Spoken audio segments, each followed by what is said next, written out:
വചനം തിരുവചനം.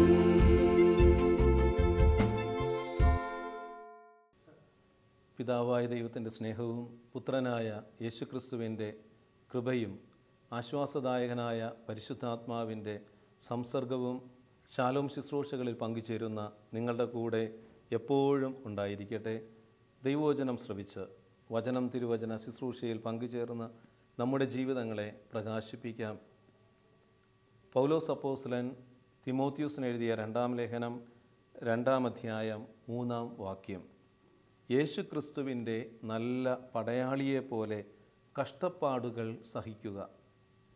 ക്രിസ്തുവിൽ പ്രിയമുള്ളവരെ, കർത്താവായ യേശുക്രിസ്തുവിൽ വിശ്വസിക്കുക എന്ന് പറയുമ്പോൾ കർത്താവായ യേശുക്രിസ്തുവിൻ്റെ ഒരു പടയാളിയായി മാറുക എന്നുകൂടി അർത്ഥമുണ്ടെന്ന് നമ്മൾ തിരിച്ചറിയണം. ക്രിസ്തുവിനെ രക്ഷകനും നാഥനുമായി സ്വീകരിച്ചു കഴിയുമ്പോൾ അവൻ ക്രിസ്തുവിൻ്റെ ഒരു പടയാളിയാണ്. അവനായിരിക്കുന്ന ഇടങ്ങളിൽ ക്രിസ്തുവിൻ്റെ പടയാളിയാണെന്നുള്ള അവബോധത്തോടുകൂടി പ്രവർത്തിക്കുവാനായിട്ട് തയ്യാറാകണം. കാരണം പൗലോസ് അപ്പോസ്തലൻ തൻ്റെ പ്രിയപ്പെട്ട സ്നേഹിതനാണ് തിമോത്തിയോസ്. തിമോത്തിയോസിന് വചനം കൊടുത്തു. ദൈവവചനത്തിലൂടെ അവൻ ക്രിസ്തുവിനെ തിരിച്ചറിഞ്ഞു. പിന്നെ പൗലോസ് ശ്ലീഹായുടെ കൂട്ടാളിയായി കൂടെ നടക്കുമ്പോൾ പൗലോസ് എപ്പോഴും തിമോത്തിയോസിനോട് പറയുമായിരുന്നു, നീ ക്രിസ്തുവിൻ്റെ പടയാളിയാണ്. യേശു ക്രിസ്തുവിൻ്റെ നല്ല പടയാളിയായി കഷ്ടപ്പാടുകൾ സഹിക്കണം. യേശു ക്രിസ്തുവിൻ്റെ പടയാളിയാവുക എന്ന് പറഞ്ഞാൽ കഷ്ടപ്പാടുകൾ സഹിക്കുവാനായിട്ടുള്ളൊരു വിളി കൂടിയാണ്.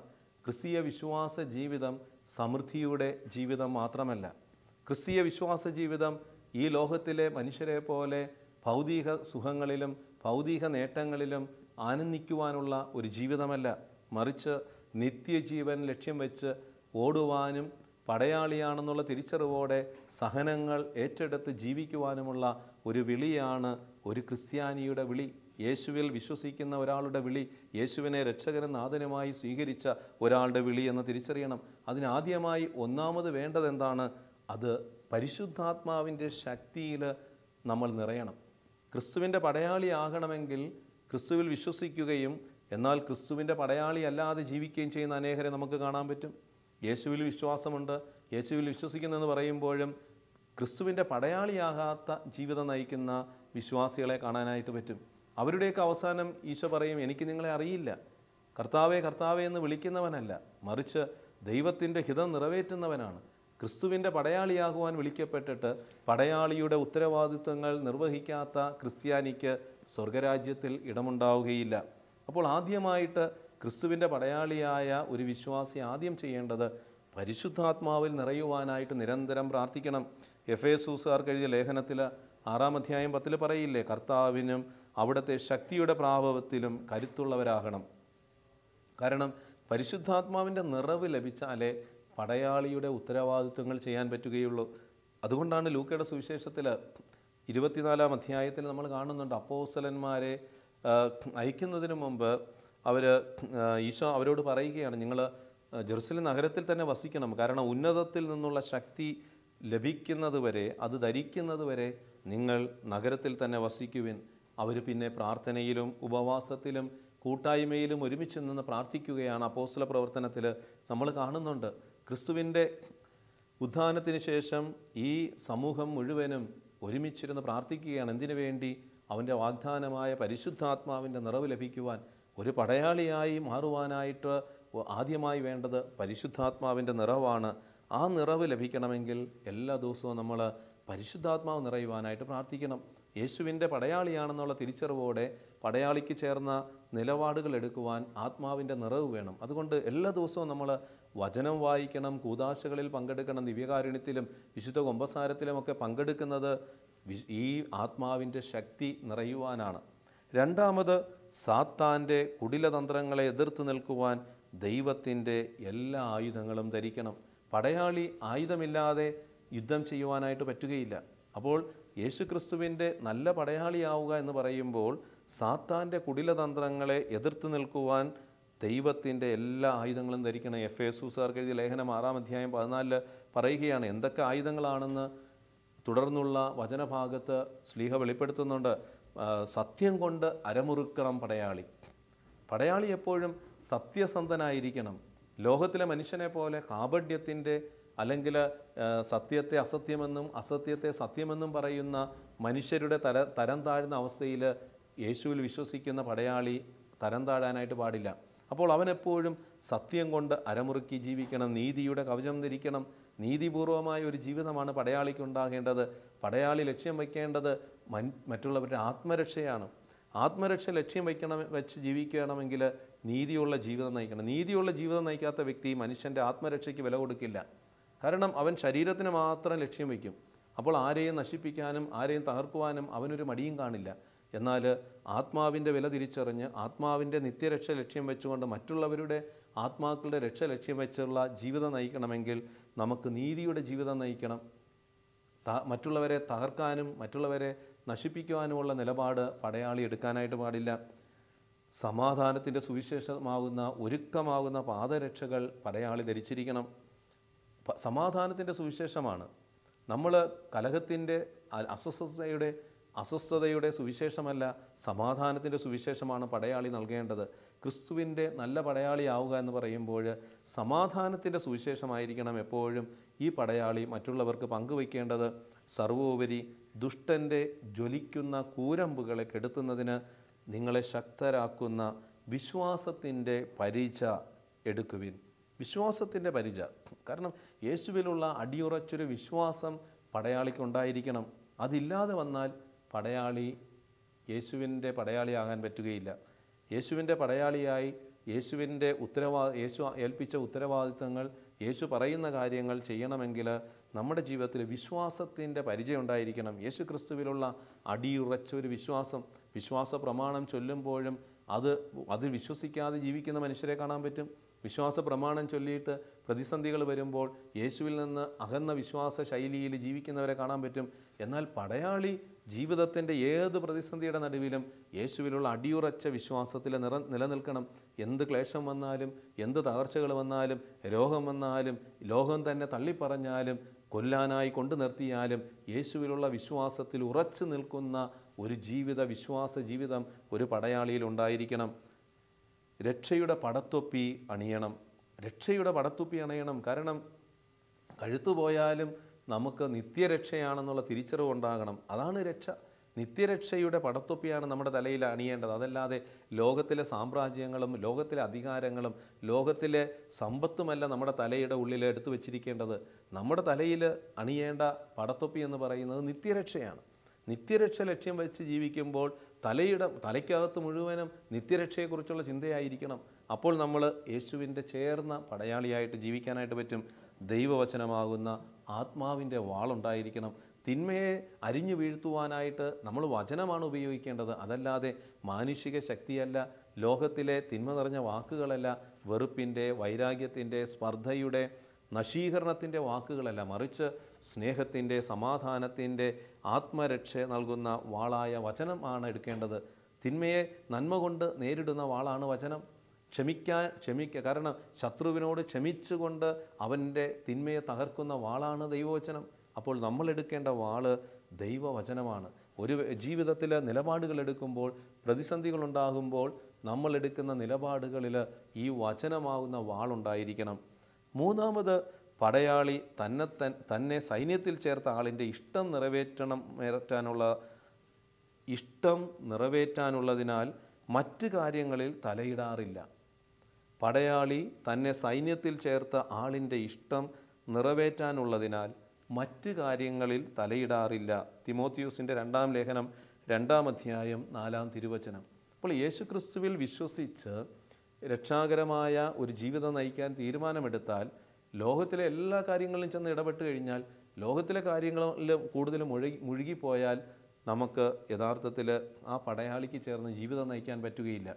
യേശുക്രിസ്തുവിൻ്റെ പടയാളി തന്നെ സൈന്യത്തിൽ ചേർത്ത, തൻ്റെ വിശ്വാസത്തെ നൽകിയ, യേശുക്രിസ്തുവിലുള്ള വിശ്വാസം നമുക്ക് നൽകിയ ആ ദൈവത്തിൻ്റെ ഇഷ്ടമാണ് നിറവേറ്റേണ്ടത്. ഈശോ തന്നെ പറയുന്നില്ലേ, എൻ്റെ പിതാവിൻ്റെ ഇഷ്ടം നിറവേറ്റുന്നതാണ് എൻ്റെ ഭക്ഷണം. അപ്പോൾ സൈന്യത്തിൽ ചേർന്ന യേശുവിൽ വിശ്വസിച്ച പടയാളി എപ്പോഴും യേശുവിൻ്റെ ഇഷ്ടം, പിതാവിൻ്റെ ഇഷ്ടം എന്താണെന്ന് അറിയണം. അതാണ് നമ്മൾ പാലിക്കേണ്ടത്. അതല്ലാതെ ലോകത്തിൽ പല കാര്യങ്ങൾ സംഭവിക്കും, ലോകത്തിൽ പല സംഭവങ്ങളും പല ചർച്ചകളും ഉണ്ടാകും. അതിലെല്ലാം ചെന്ന് മുഴുകി നിന്നാൽ ക്രിസ്തുവിൻ്റെ പടയാളിയാകാനായിട്ടുള്ള ആ വിളിയിൽ നിന്ന് ആ വ്യക്തി അകറ്റപ്പെടും. ഇപ്പോൾ ലോകത്തിലുള്ള എല്ലാ കാര്യങ്ങളും ഇടപെടാൻ പാടില്ല. ലോകത്തിൽ പലതും നടക്കും, പലതും സംഭവിക്കും. എല്ലാം എനിക്കറിയണം, എല്ലാ കാര്യങ്ങളിലും എനിക്ക് ഇടപെടണം, അല്ലെങ്കിൽ എല്ലാ കാര്യങ്ങളിലും ഇടപെട്ടുകൊണ്ട് എല്ലാറ്റിലും മുഴുകി ജീവിക്കണമെന്നുള്ള ചിന്ത ഒരു പടയാളിക്ക് വന്നാൽ അവൻ ക്രിസ്തുവിനെ ചേർന്ന പടയാളിയല്ല. അവൻ്റെ ജീവിതത്തിൽ തിന്മ കയറും. ഈശോ പറഞ്ഞിട്ടുണ്ട്, ലോകം, പിശാച്, ശരീരം ഇവയോടൊക്കെ പടയാളിക്ക് വ്യക്തമായൊരു കാഴ്ചപ്പാടുണ്ടായിരിക്കണം. ലോകം പിശാചിൻ്റെ കയ്യിലാണെന്ന് ഉള്ള തിരിച്ചറിവ് പടയാളിക്കുണ്ടായിരിക്കണം. അപ്പോൾ ലോകത്തിലെ എല്ലാ കാര്യങ്ങളിലും മുഴുകി നടന്നാൽ തന്നെ സൈന്യത്തിൽ ചേർത്ത ദൈവത്തിൻ്റെ നിലപാടുകൾ എടുക്കാനായിട്ട് പറ്റുകയില്ല. ദൈവം ആഗ്രഹിക്കുന്ന കാര്യങ്ങൾ തിരിച്ചറിയാനായിട്ട് പറ്റുകയില്ല. അതുകൊണ്ടാണ് റോമാക്കാർക്ക് എഴുതിയ ലേഖനം 12-ാം അധ്യായം 2 നിങ്ങൾ ഈ ലോകത്തിന് അനുരൂപരാകരുത്, പ്രത്യുത മനസ്സിൻ്റെ നവീകരണം വഴി രൂപാന്തരപ്പെടുവിൻ. ഇപ്പോൾ ലോകത്തിന് അനുരൂപപ്പെടാതെ മനസ്സിൻ്റെ നവീകരണം വഴി രൂപാന്തരപ്പെടുവാൻ പടയാളി തയ്യാറായിരിക്കണം. പടയാളി എപ്പോഴും തന്നെ സൈന്യത്തിൽ ചേർത്ത യേശു ക്രിസ്തുവിൻ്റെ ആഗ്രഹം എന്താണ്, അതാണ് പൂർത്തീകരിക്കേണ്ടത്. ലോകം പലതും പറയും, ലോകത്തിലെ പല കാര്യങ്ങൾ സംഭവിക്കും. എന്നാൽ ഈശോ പറയുന്നത് പാലിക്കുക, ഈശോ പറയുന്നത് ചെയ്യുക, ഈശോ ആഗ്രഹിക്കുന്ന നിലപാടെടുക്കുക. ഇതാണ് ക്രിസ്തുവിൻ്റെ പടയാളി എടുക്കേണ്ട നിലപാട്. യാക്കോബ് ശ്ലീഹയുടെ ലേഖനം 4-ാം അധ്യായം 4 പറയുന്നില്ലേ, ലോകത്തിൻ്റെ മിത്രമാകുവാൻ ആഗ്രഹിക്കുന്നവൻ തന്നെ ദൈവത്തിൻ്റെ ശത്രുവാക്കുന്നു. അപ്പോൾ ലോകത്തിൻ്റെ മിത്രമാകാൻ ആഗ്രഹിക്കുന്ന പടയാളി തന്നെ സൈന്യത്തിൽ ചേർത്ത ആ യജമാനൻ്റെ ശത്രുവായിട്ട് മാറും. അപ്പോൾ ലോകത്തെ അല്ല സേവിക്കേണ്ടത്, ദൈവത്തെയാണ്. നമുക്കറിയാം ഫ്രാൻസിസ് അസീസിയുടെ ജീവിതത്തിൽ ഫ്രാൻസിസ് അസീസി ലോകത്തെ സേവിക്കുവാനായിട്ടുള്ള ആഗ്രഹത്തോടെ യുദ്ധത്തിലിറങ്ങി പുറപ്പെടുകയാണ്. എന്നാൽ സ്പൊളേറ്റോ താഴ്വരയിൽ വെച്ച് ഈ ക്രിസ്തു ഫ്രാൻസിസ് അസീസിയോട് സംസാരിച്ചു, ഫ്രാൻസിസ് ആരെയാണ് സേവിക്കേണ്ടത്, ക്രിസ്തു ദൈവത്തെയാണോ അതോ ഈ ലോകത്തിലുള്ള യജമാനന്മാരെയോ? ഫ്രാൻസിസിനോട് ഈ സ്വരം, ദൈവസ്വരം ഫ്രാൻസിസിനോട് ഒരു ചോദ്യമായി വന്നപ്പോൾ ഫ്രാൻസിസ് കൃത്യമായിട്ട് തിരിച്ചറിഞ്ഞു, കാരണം യജമാനനെയാണ് സേവിക്കേണ്ടത്. എങ്കിൽ നീ തിരിച്ചു പോവുക, നീ അസീസിയിലേക്ക് തിരിച്ചു പോവുക എന്ന് പറയുകയാണ് ഈ സ്വരം. കാരണം എന്താണ്, ദൈവത്തിന് നിരക്കാത്തതായിട്ടുള്ള വഴികളിലൂടെ ക്രിസ്തുവിൻ്റെ പടയാളി ചരിക്കുവാനായിട്ട് പാടില്ല. ഫ്രാൻസിസ് ഭൗതികമായ ലക്ഷ്യം വെച്ചുകൊണ്ട് ഒരു തലത്തിലൂടെ നീങ്ങി. യേശുവിനെ രക്ഷകനെന്ന നാഥനുമായി സ്വീകരിച്ച ഫ്രാൻസിസാണ്, ഒരു ക്രിസ്തീയ കുടുംബത്തിൽ ജീവിക്കുന്ന ഫ്രാൻസിസാണ്. എന്നാൽ ലോകവുമായിട്ടുള്ള അമിതമായ കാര്യങ്ങളിൽ ഫ്രാൻസിസ് ആദ്യ നാളുകളിൽ ഇടപെടുമ്പോൾ അത് ക്രിസ്തുവിൻ്റെ പടയാളിക്ക് ചേർന്നതല്ലെന്ന് തിരിച്ചറിവ് കൊടുക്കുവാൻ ദൈവം തന്നെ ഫ്രാൻസിസിനോട് സംസാരിക്കുന്നു. ഫ്രാൻസിസ് പിന്നെ ക്രിസ്തുവിൻ്റെ നല്ല പടയാളിയായിട്ട് മാറുന്നത് നമുക്ക് കാണാനായിട്ട് സാധിക്കും.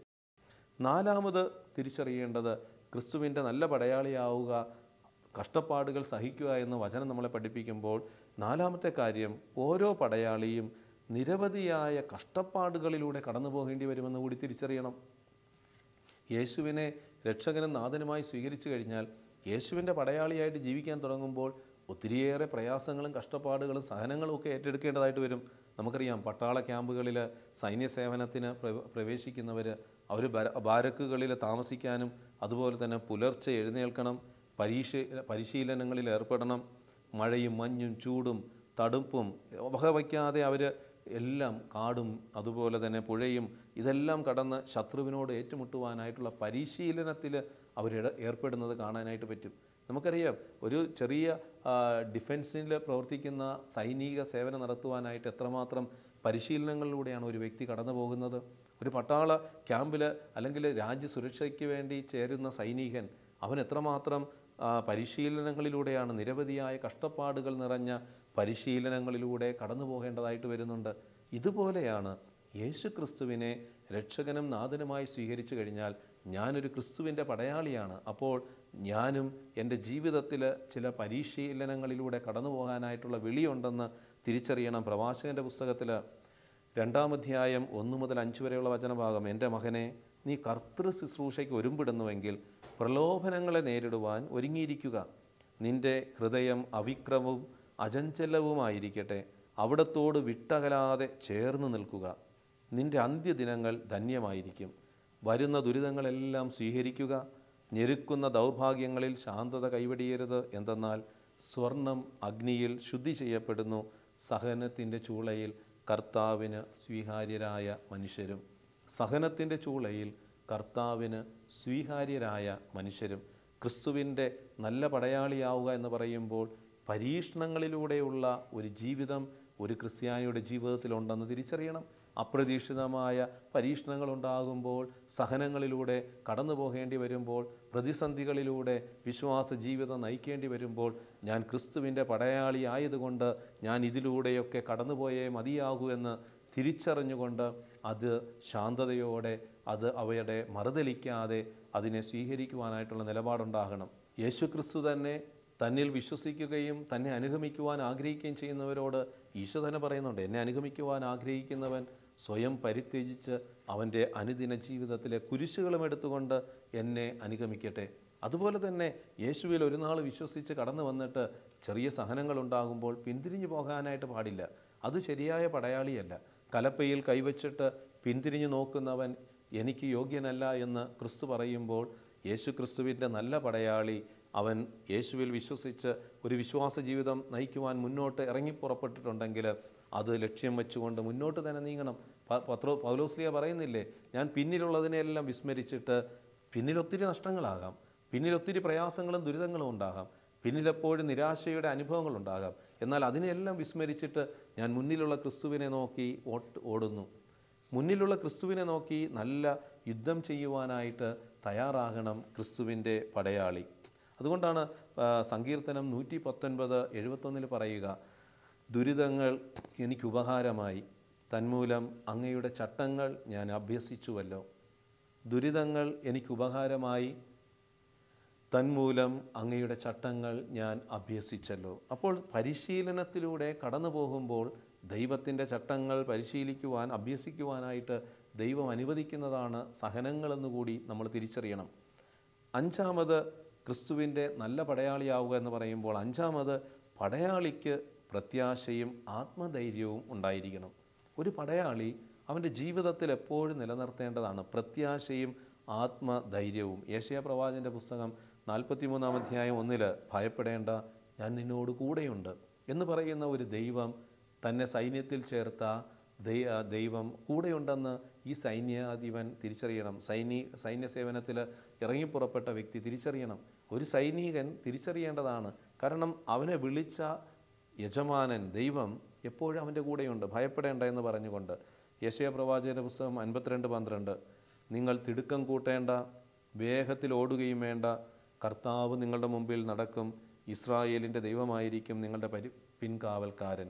അപ്പോൾ നമ്മുടെ ജീവിതത്തിൽ കഷ്ടതകളും പ്രയാസങ്ങളും ഉണ്ടാകുമ്പോഴും പടയാളിയുടെ ഉള്ളിൽ ഒരു പ്രത്യാശയും ആത്മധൈര്യവും ഉണ്ടായിരിക്കണം. ക്രിസ്തുവിൻ്റെ നല്ല പടയാളിയാവുക എന്ന് തിരുവചനം പറയുമ്പോൾ ഉള്ളിൽ പ്രത്യാശയും ആത്മധൈര്യവും ഉണ്ടായിരിക്കണമെന്ന് കൂടി അത് നമ്മളെ ഓർമ്മിപ്പിക്കുകയാണ്. പ്രത്യാശയില്ലാത്ത, ആത്മധൈര്യമില്ലാത്ത ഒരു ജീവിതമാണെങ്കിൽ നീ ക്രിസ്തുവിൻ്റെ പടയാളിയല്ല. റോമാക്കാർക്ക് എഴുതിയ ലേഖനം 5-4 പറയുന്നില്ലേ, കഷ്ടത സഹനശീലവും, സഹനശീലം ആത്മധൈര്യവും, ആത്മധൈര്യം പ്രത്യാശയും ഉളവാക്കുന്നുവെന്ന് നാം അറിയുന്നു. അപ്പോൾ സഹനശീലം, ആത്മധൈര്യം, അപ്പോൾ ആത്മധൈര്യം ഉണ്ടാകണം. പടയാളിക്ക് പ്രത്യാശയും ആത്മധൈര്യം ഉണ്ടാകണമെന്ന് പറയുമ്പോൾ കഷ്ടതയും സഹനശീലവും ഒക്കെ അതിലൂടെ കടന്നു പോകേണ്ടി വരും. കഷ്ടതകളുണ്ടാകുമ്പോൾ അത് ആത്മധൈര്യത്തിലേക്ക് നമ്മളെ നയിക്കുവാനായിട്ട് ദൈവം അനുവദിക്കുന്നതാണെന്ന് തിരിച്ചറിഞ്ഞുകൊണ്ട് ആ കഷ്ടതകളിൽ മറുതലിക്കാതെ, അതിനെ തള്ളിക്കളയാതെ, അതിനെ അതിജീവിക്കുവാനായിട്ട്, അതിനെ അഭിമുഖീകരിക്കുവാനായിട്ടുള്ള നിലപാടെടുത്താൽ നമുക്ക് ആത്മധൈര്യം ലഭിക്കും. ഈ ആത്മധൈര്യമാണ് പടയാളിയെ പ്രത്യാശയിലേക്ക് നയിക്കുന്നത്. ക്രിസ്തുവിൻ്റെ സ്നേഹത്തിലും ക്രിസ്തുവിൻ്റെ അറിവിലും വളരുവാനായിട്ട് നമ്മെ സഹായിക്കുന്നത് ഈ സഹനശീലവും കഷ്ടതയുമാണെന്നൊക്കെ നമ്മൾ തിരിച്ചറിയണം. ദാവീദിൻ്റെ പുസ്തകത്തിൽ ദാവീദിൻ്റെ ജീവിതത്തിൽ നമ്മൾ കാണുന്നില്ലേ, ദാവീദിൻ്റെ ഉള്ളിൽ എപ്പോഴും ഒരു പ്രത്യാശയും ആത്മധൈര്യവും ഉണ്ടായിരുന്നു. ദാവീദ് കാരണം നല്ല പടയാളി, ക്രിസ്തുവിൻ്റെ നല്ല പടയാളിയാവുക എന്ന് പറയുമ്പോൾ ദാവീദിൻ്റെ ജീവിതത്തെ കൂടെ ഒന്ന് നമ്മൾ മനസ്സിലാക്കുന്നത് നല്ലതാണ്. ദാവീദിൻ്റെ ഉള്ളിൽ ഒരു നല്ല പടയാളിക്ക് വേണ്ട നല്ല 2 കാര്യങ്ങളുണ്ട്. ദാവീദ് എപ്പോഴും പ്രത്യാശയുള്ളവനായിരുന്നു, ദാവീദ് എപ്പോഴും ധൈര്യമുള്ളവനായിരുന്നു, ആത്മധൈര്യമുണ്ടായിരുന്നു. സാമുവേൽ പ്രവാചകൻ്റെ 2-ാം പുസ്തകം 22-ാം അധ്യായത്തിൽ നമ്മൾ കാണുന്നുണ്ട്. കാരണം ദാവീദ് പറയുകയാണ്, എൻ്റെ ദൈവത്തിൻ്റെ സഹായത്താൽ കോട്ടകൾ ഞാൻ ചാടിക്കടക്കും. എൻ്റെ ദൈവത്തിൻ്റെ സഹായത്താൽ ഞാൻ കോട്ടകൾ ചാടിക്കടക്കുമെന്ന് പറയുക. കാരണം അത് പറയുവാനായിട്ട് ദാവീദിനെ സഹായിച്ചത്, ദാവീദ് നല്ല പടയാളിയായിരുന്നു. നല്ല പടയാളിയാണ്. എന്താണ് നല്ല പടയാളി? നല്ല പടയാളിക്ക് എപ്പോഴും ആത്മധൈര്യവും പ്രത്യാശയുമാണ്. പ്രത്യാശയും ആത്മധൈര്യവും ഉള്ളിൽ നിറച്ചു വെച്ചാൽ അവൻ ക്രിസ്തുവിൻ്റെ നല്ല പടയാളിയായിട്ട് മാറും. സാമുവേൽ പ്രവാചകൻ്റെ സാമുവേൽ പ്രവാചകൻ്റെ 1-ാം പുസ്തകം 17-ാം അധ്യായത്തിൽ 1 മുതലുള്ള തിരുവചനങ്ങളിൽ നമുക്ക് കാണാം ഈ ദാവീദിൻ്റെ പ്രത്യാശയും ആത്മധൈര്യവും. പ്രത്യാശയും ആത്മധൈര്യവും ഉണ്ടായിരുന്നു. കാരണം എല്ലാവരും തകർന്ന അവസ്ഥയിൽ നിൽക്കുമ്പോൾ, എല്ലാവരും ഗോലിയാത്തിൻ്റെ മുമ്പിൽ ഭയപ്പെട്ട് നിൽക്കുമ്പോൾ ദാവീദ് ധൈര്യപൂർവ്വം ഈ ഗോലിയാത്തിനെ നേരിടാനായിട്ട് പോവുകയാണ്. കാരണം എന്താണ്? ദാവീദിൻ്റെ ഉള്ളിൽ ഒരു പ്രത്യാശയുണ്ടായിരുന്നു. 17-ാം അധ്യായത്തിൽ 45-46 വാക്യങ്ങളിൽ ദാവീദ് പ്രതിവചിച്ചു, വാളും കുന്തവും ചാട്ടുളിയുമായിട്ടാണ് നീ എന്നെ നേരിടാൻ വരുന്നത്. ഞാനാകട്ടെ നീ നിന്ദിച്ച ഇസ്രായേൽ സേനകളുടെ ദൈവമായ സൈന്യങ്ങളുടെ കർത്താവിൻ്റെ നാമത്തിലാണ് വരുന്നത്. കർത്താവ് നിന്നെ ഇന്ന് എൻ്റെ കയ്യിൽ ഏൽപ്പിക്കും. കർത്താവ് ഇന്ന് നിന്നെ എൻ്റെ കയ്യിൽ ഏൽപ്പിക്കും. ദാവീദിൻ്റെ ആ പ്രത്യാശയാണ്. കാരണം അവൻ്റെ ആ പ്രത്യാശ, ഞാൻ നിന്നെ വീഴ്ത്തും, നിൻ്റെ തല വെട്ടിയെടുക്കും. ഈ ഒരു ആത്മധൈര്യം. കാരണം കൂടെ ദൈവമുണ്ടെങ്കിൽ പടയാളിക്ക് പ്രത്യാശയും ആത്മധൈര്യവും ഉണ്ടാകും. അപ്പോൾ ഇത് വിസ്മരിക്കപ്പെടാൻ പാടില്ല. ഒരു പടയാളിയുടെ ഉള്ളിൽ ആത്മധൈര്യവും പ്രത്യാശയും നിലനിൽക്കണമെങ്കിൽ അവനെപ്പോഴും മനസ്സുകൊണ്ട് ആവർത്തിച്ച് പറയണം, ദൈവം എൻ്റെ കൂടെയുണ്ട്, ദൈവം എൻ്റെ കൂടെയുണ്ട്. പൗലോസ്ലീഹ പറയുന്നില്ലേ, കർത്താവ് എൻ്റെ പക്ഷത്താണെങ്കിൽ ആരെനിക്ക് എതിര് നിൽക്കും?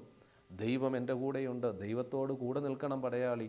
ദൈവത്തോട് കൂടെ നിൽക്കണമെങ്കിൽ അവൻ്റെ ജീവിതത്തിൽ സത്യസന്ധത ഉണ്ടാകണം, നീതിനിഷ്ഠമായ ഒരു ജീവിതം ഉണ്ടായിരിക്കണം, ക്ഷമാശീലം ഉണ്ടായിരിക്കണം, ആത്മസംയമനം ഉണ്ടായിരിക്കണം, ദൈവിക പുണ്യങ്ങളുണ്ടായിരിക്കണം. അപ്പോൾ അവൻ ദൈവത്തിൻ്റെ പക്ഷത്തായിരിക്കും. ദൈവത്തിൻ്റെ പക്ഷത്തോട് ചേർന്ന് നിന്നാൽ ക്രിസ്തുവിൻ്റെ നല്ല പടയാളിയായി നിന്നുകൊണ്ട് യുദ്ധത്തിൽ വിജയിക്കാനായിട്ട് പറ്റും. മക്കബേയക്കാരുടെ 2-ാം പുസ്തകത്തിൽ 8-ാം അധ്യായം 18 നമ്മൾ കാണുന്നില്ലേ? മക്കബേയക്കാരുടെ 2-ാം പുസ്തകം 8-ാം അധ്യായം 18. കാരണം മക്കബീസ് പറയുക ഇസ്രായേൽ ജനത്തെ ധൈര്യപ്പെടുത്തിക്കൊണ്ട്, കാരണം മക്കബീസിന് ഒരു പ്രത്യാശയും ആത്മധൈര്യവും ഉണ്ടായിരുന്നു. കാരണം ദൈവമുണ്ട്, സർവശക്തനായ ഒരു ദൈവം ഞങ്ങളുടെ കൂടെയുണ്ട്. അവൻ യുദ്ധം ചെയ്യും. ഞങ്ങൾ ശാന്തരായി നിന്നാൽ മതി. അവൻ ഞങ്ങൾക്ക് വേണ്ടി യുദ്ധം ചെയ്യുന്ന ഒരു ദൈവം. സൈന്യങ്ങളുടെ കർത്താവെന്നാണ് നമ്മൾ ദൈവത്തെ വിളിക്കുന്നത്. സൈന്യങ്ങളുടെ കർത്താവാണെങ്കിൽ അവൻ നമുക്കെതിരെ വരുന്ന ശത്രുക്കളെ അവൻ പരാജയപ്പെടുത്തും. അതുകൊണ്ടാണ് മക്കബേയക്കാരുടെ പുസ്തകത്തിൽ മക്കബീസ് പറയുന്നത്, അവർ ആയുധങ്ങളിലും സാഹസികൃത്യങ്ങളിലും ആശ്രയിക്കുന്നു. കാരണം നമുക്കെതിരെ വരുന്ന ശത്രുക്കൾ യഥാർത്ഥത്തിൽ ആശ്രയിക്കുന്ന എന്താണ്? അവർ സാഹസിക കൃത്യങ്ങളിലും അതുപോലെ തന്നെ ആയുധങ്ങളിലും ആശ്രയിച്ചാണ് നമുക്ക് നേരെ യുദ്ധം ചെയ്യാനായിട്ട് വരുന്നത്. എന്നാൽ നമുക്കെതിരെ വരുന്ന ശത്രുക്കളെയും ലോകം മുഴുവനെയും അങ്കുലി ചലനം കൊണ്ട് തറപറ്റിക്കുവാൻ കഴിയുന്ന സർവശക്തനായ ദൈവത്തിലാണ് ഞങ്ങളുടെ പ്രത്യാശ. കാരണം ഇതിനെല്ലാം സൃഷ്ടിച്ച് പരിപാലിക്കുന്ന ഈ ശത്രുക്കളെപ്പോലും നിലനിർത്തുന്ന ഒരു ദൈവമാണ്. ആ ദൈവത്തിൻ്റെ പക്ഷത്ത് നമ്മൾ നിന്നാൽ നമുക്ക് ശത്രുക്കൾ ഉണ്ടാവുകയില്ല. കാരണം ദൈവം അനുവദിക്കാതെ നമ്മളെ തകർക്കുവാൻ ഒരു തിന്മയ്ക്കും പറ്റുകയില്ല. അത് നമ്മൾ തിരിച്ചറിയണം. ദൈവത്തിൻ്റെ പക്ഷത്ത് നമ്മൾ നിൽക്കണം. അപ്പോൾ ദൈവത്തിൻ്റെ പക്ഷത്ത് നിന്നാൽ നീതിയുള്ള, ന്യായമുള്ള, സത്യസന്ധതയുള്ള, ദൈവവചനത്തിൽ വേരൂന്നിയ ഒരു ജീവിതം നയിക്കുന്ന വ്യക്തിയെ ഒരു തിന്മയ്ക്കും തകർക്കാനായിട്ട് പറ്റുകയില്ല. കാരണം എന്താണ്? ദൈവം അവൻ്റെ പക്ഷത്ത് നിൽക്കുകയാണ്. ദൈവം അവൻ്റെ കൂടെ നിന്ന് അവന് തിന്മകൾക്കെതിരെ യുദ്ധം ചെയ്യും. പടയാളി യുദ്ധത്തിൽ പരാജയപ്പെടുന്നുണ്ടെങ്കിൽ എന്താണ്?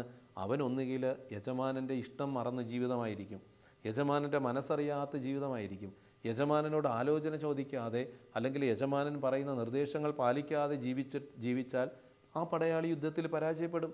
യേശുക്രിസ്തുവിൻ്റെ നല്ല പടയാളിയാവുക എന്ന് പറഞ്ഞാൽ യേശുക്രിസ്തു പറഞ്ഞ വചനങ്ങൾ അനുദിന ജീവിതത്തിൽ അനുഷ്ഠിച്ച് ജീവിക്കണം. അപ്പോഴാണ് ആ പടയാളിക്ക് മറ്റ് തിന്മകളെ തകർക്കുവാനായിട്ട് സാധിക്കുക. ഈ ദിനത്തിൽ പൗലോസ് അപ്പോസ്തലൻ തൻ്റെ പ്രിയപ്പെട്ട സുഹൃത്തിനോട് പറഞ്ഞത്, നീ യേശുക്രിസ്തുവിൻ്റെ നല്ല പടയാളിയാവുക. യേശുക്രിസ്തുവിൻ്റെ നല്ല പടയാളിയാകുവാനായിട്ട് നമുക്ക് വേണ്ട ചില ഗുണങ്ങളാണ് നമ്മൾ ഈ തിരുവചനത്തിൽ ഒന്ന് ധ്യാനിച്ചു കൊണ്ടിരുന്നത്. ഒന്നാമത് നമുക്കുണ്ടായിരിക്കേണ്ടത്, നമ്മൾ യേശുക്രിസ്തുവിൻ്റെ ശക്തിയിൽ നിറയണം. പരിശുദ്ധാത്മാവിൻ്റെ ശക്തിയാൽ നിറയപ്പെട്ടാലേ നമുക്ക് നല്ല പടയാളിയായി മാറാനായി സാധിക്കുകയുള്ളൂ. അതുകൊണ്ട് കർത്താവിനും അവിടുത്തെ ശക്തിയുടെ പ്രാഭവത്തിനും കരുത്തുള്ളവരായി നമ്മൾ ജീവിക്കണം. എഫേസൂസുകാർക്ക് എഴുതിയ ലേഖനം 6-ാം അധ്യായം 10 അതിനെന്ത് ചെയ്യണം? പരിശുദ്ധാത്മാവ് നിറയുവാൻ എല്ലാ ദിവസവും പ്രാർത്ഥിക്കണം, വചനം വായിക്കണം, കൂദാശകളിൽ പങ്കുചേരണം, വിശുദ്ധ കുമ്പസാരത്തിൽ നിലനിൽക്കണം. യേശുക്രിസ്തുവിൻ്റെ നല്ല പടയാളിയാകുവാൻ ഈ കാര്യങ്ങൾ ആദ്യം ഒന്നാമത് ചെയ്യണം. രണ്ടാമത് യേശുക്രിസ്തു സാത്താൻ്റെ കുടിലതന്ത്രങ്ങളെ എതിർത്ത് നിൽക്കുവാനായിട്ട് ദൈവത്തിൻ്റെ എല്ലാ ആയുധങ്ങളും ധരിക്കണം. എന്തൊക്കെയാണെന്ന് നമ്മൾ എഫേസൂസുകാർക്ക് എഴുതിയ ലേഖനം 6-ാം അധ്യായം 13 മുതൽ 17 വരെയുള്ള തിരുവചനങ്ങളിൽ നമ്മൾ ധ്യാനിച്ചു.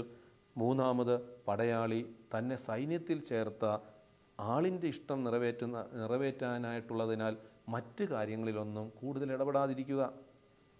പടയാളി എപ്പോഴും സൈന്യത്തിൽ ചേർത്ത ആളിൻ്റെ ഇഷ്ടം നിറവേറ്റണം, അല്ലാതെ ലോകത്തിലുള്ള മനുഷ്യരുടെയും മറ്റുള്ള മനുഷ്യരുടെ പ്രീതിയും നേടാൻ വേണ്ടി എല്ലാ കാര്യങ്ങളിലും ഇടപെട്ട് കഴിഞ്ഞാൽ അവൻ യേശുക്രിസ്തുവിൻ്റെ നല്ല പടയാളിയാവുകയില്ല. നാലാമത് നമ്മൾ കണ്ടു, യേശുക്രിസ്തുവിൻ്റെ നല്ല പടയാളിയാകുവാനായിട്ട് നമുക്കുണ്ടായിരിക്കേണ്ട ഗുണമെന്ന് പറയുന്നത് നിരവധി കഷ്ടപ്പാടുകളിലൂടെ കടന്നു പോകേണ്ട ഒരു ജീവിതമാണെന്ന് തിരിച്ചറിവുണ്ടാകണം. കുരിശ് വഹിക്കുവാനായിട്ടുള്ളൊരു ജീവിതമാണ്.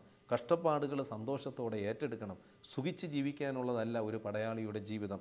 അപ്പോൾ സഹനങ്ങളുണ്ടാകുമ്പോൾ മറുതലിക്കാതിരിക്കുക, സഹനങ്ങളിൽ ദൈവത്തോട് ചേർന്ന് നിൽക്കുക. അഞ്ചാമത്, എപ്പോഴും ആ പടയാളിയുടെ ഉള്ളിൽ ഒരു പ്രത്യാശയും ആത്മധൈര്യവും ഉണ്ടായിരിക്കണം. പ്രത്യാശയില്ലാത്ത ജീവിതമാണെങ്കിൽ, ആത്മധൈര്യമില്ലാത്ത ജീവിതമാണെങ്കിൽ ക്രിസ്തുവിൻ്റെ പടയാളിയാകാനായിട്ട് പറ്റുകയില്ല. എന്ത് പ്രശ്നം ഉണ്ടാകട്ടെ, പ്രതിസന്ധി ഉണ്ടാകട്ടെ, ഇതിനെയും അതിജീവിക്കുവാൻ കർത്താവ് എന്നെ ശക്തിപ്പെടുത്തും, എനിക്ക് വേണ്ടി ദൈവം യുദ്ധം ചെയ്യും, ഭയപ്പെടേണ്ട, ഞാൻ നിൻ്റെ കൂടെയുണ്ടെന്ന് നിരന്തരം നമ്മളോട് സംസാരിച്ചു കൊണ്ടിരിക്കുന്ന ഒരു ദൈവം എൻ്റെ കൂടെയുണ്ടെന്ന് തിരിച്ചറിയണം. ദാവീദിനെ പോലെ പറയുവാനായിട്ട് കഴിയണം, ഞാൻ കർത്താവിൻ്റെ ശക്തിയിൽ ആശ്രയിച്ച് സൈന്യങ്ങളുടെ ദൈവത്തിൻ്റെ കരം പിടിച്ച് കോട്ടകൾ ചാടിക്കടക്കും. എനിക്കെതിരെ വരുന്ന ശത്രുക്കളെ നിഷ്കരുണം നിഷ്പ്രയാസം തകർക്കുവാൻ ദൈവത്തിൻ്റെ അത്യുന്നതൻ്റെ ശക്തി എൻ്റെ കൂടെയുണ്ടെന്ന് തിരിച്ചറിയണം. പാപത്തെയും തിന്മകളെയും പിശാചിൻ്റെ പ്രലോഭനങ്ങളെയും ഒക്കെ സൈന്യത്തിൽ ചേർന്ന പടയാളിക്ക് തകർക്കാനായിട്ട് സഹായിക്കുന്ന ഒരു ശക്തനായ ദൈവം കൂടെയുണ്ടെന്ന് നല്ല പടയാളി തിരിച്ചറിയണം. അപ്പോൾ ഈ ദിനത്തിൽ യേശുക്രിസ്തുവിൻ്റെ പടയാളിയാണ് ഒരു ക്രിസ്ത്യാനി, യേശുവിൽ വിശ്വസിക്കുന്ന വ്യക്തി എന്ന് ഈ ദിനത്തിൽ തിരിച്ചറിയുക. ഒരു വിശ്വാസ ജീവിതമെന്ന് പറയുന്നത് പടയാളിക്ക് ചേർന്ന ഒരു ജീവിതം നയിച്ചില്ലെങ്കിൽ ഞാൻ യേശുവിൽ വിശ്വസിക്കുന്ന വ്യക്തിയല്ല. യേശുവിൽ വിശ്വസിക്കുന്നു എന്ന് പറയുമ്പോഴും യേശുക്രിസ്തുവിൻ്റെ നല്ല പടയാളിയായി കഷ്ടപ്പാടുകൾ സഹിക്കുവാൻ എനിക്ക് മനസ്സില്ലെങ്കിൽ ഞാൻ ക്രിസ്തുവിൽ വിശ്വസിക്കുന്ന വ്യക്തിയല്ല, യേശുവിൻ്റെ നല്ല പടയാളിയല്ല എന്ന് തിരിച്ചറിയണം. ഈ ദിനത്തിൽ നമുക്ക് ദൈവത്തോട് പ്രാർത്ഥിക്കാം. കർത്താവായ ഈശോയെ, നിന്നെ അറിയുവാൻ, നിന്നെ സ്നേഹിക്കുവാൻ, നിന്നിൽ വിശ്വസിക്കുവാൻ, നീ വാഗ്ദാനം ചെയ്തിരിക്കുന്ന നിത്യജീവൻ അവകാശമാക്കുവാൻ, നിൻ്റെ ജീവിതത്തിനോട് ഐക്യപ്പെട്ട് നന്മയുടെ ജീവിതം നയിച്ച് യേശുക്രിസ്തുവിൻ്റെ നല്ല പടയാളിയായി ജീവിക്കുവാൻ ഞങ്ങളെ ശക്തിപ്പെടുത്തണമേ. ആത്മാവിൻ്റെ അഭിഷേകം ഞങ്ങൾക്ക് തരണമേ എന്ന് നമുക്ക് ദൈവത്തോട് പ്രാർത്ഥിക്കാം. കരങ്ങൾ കൂപ്പി കർത്താവിൻ്റെ സന്നിധിയിൽ ഒരു നിമിഷം നമുക്ക് പ്രാർത്ഥിക്കാം. കാരുണ്യവാനായ ദൈവമേ, യേശുക്രിസ്തുവിൻ്റെ നല്ല പടയാളിയായി കഷ്ടപ്പാടുകൾ സഹിക്കുക എന്ന തിരുവചനത്തിലൂടെ ഞങ്ങളുടെ ജീവിതത്തെ എപ്രകാരമാണ് നല്ല പടയാളിയായി മാറ്റുവാൻ സാധിക്കുന്നതെന്ന് ഞങ്ങളെ പഠിപ്പിക്കുകയായിരുന്നുവല്ലോ. കർത്താവെ, ഇന്ന് കേട്ട ഈ തിരുവചനങ്ങളുടെ അടിസ്ഥാനത്തിൽ യേശുക്രിസ്തുവിൻ്റെ നല്ല പടയാളിയായി ജീവിച്ച് നിത്യരക്ഷ സ്വീകരിക്കുവാനും അനേകം ആത്മാക്കളെ നിത്യരക്ഷയിലേക്ക് എത്തിക്കുവാനും ഞങ്ങളുടെ ജീവിതങ്ങളെ അനുഗ്രഹമാക്കണമേ. നിത്യം പിതാവും പുത്രനും പരിശുദ്ധാത്മാവുമായ സർവേശ്വര എന്നേക്കും ആമേൻ.